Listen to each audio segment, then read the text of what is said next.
So throughout the last week, we have proven how powerful we can be as Jamaicans if we just unite for a cause. I want to say thank you and much respect to all the people who helped to get rid of that child restraint section of the new Road Traffic Act. If you participated in the campaign in any way at all, whether you share a video, made a video, went out and talked to someone, whatever you did, we want to say thank you. I am not saying that my people should go out there and contest regulations that make sense. What I am saying is, I do not want you guys to sit around and be treated as though you're in a state of dictatorship, where you have no rights and you have no human sanctions for those who are in charge of you. Right?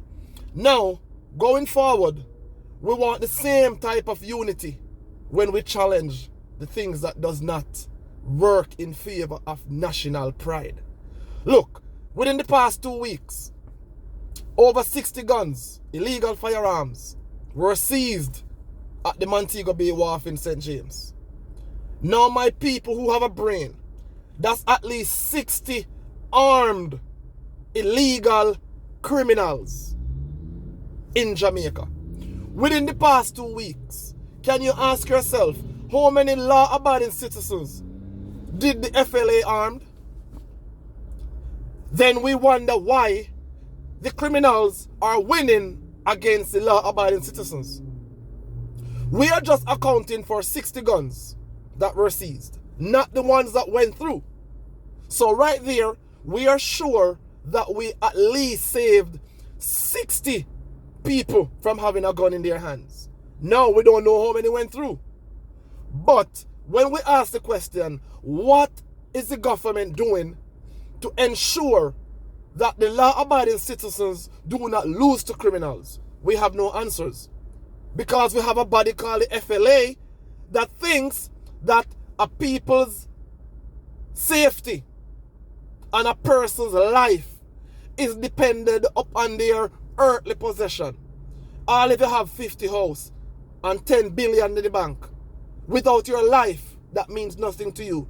So why should the FLA tell us as a people that we need to have these large earthly possessions for our life to become important, that we have a need to protect it? Then you see we are going back to slavery days, where the laws were enacted for the rich. Because if you do not have the big land and the big house and the big investment and the fat bank accounts, your life does not count. You do not deserve a firearm. But the criminal who has nothing, them have 6, 7, 8, 9, 10 guns, rifle, shotgun and handgun and revolvers. But law-abiding citizens are out in the cold. Jamaica, let the FLA be the next people that we target in terms of changes in regulation and laws. Because guess what? Criminal now go in a Jamaica, you know.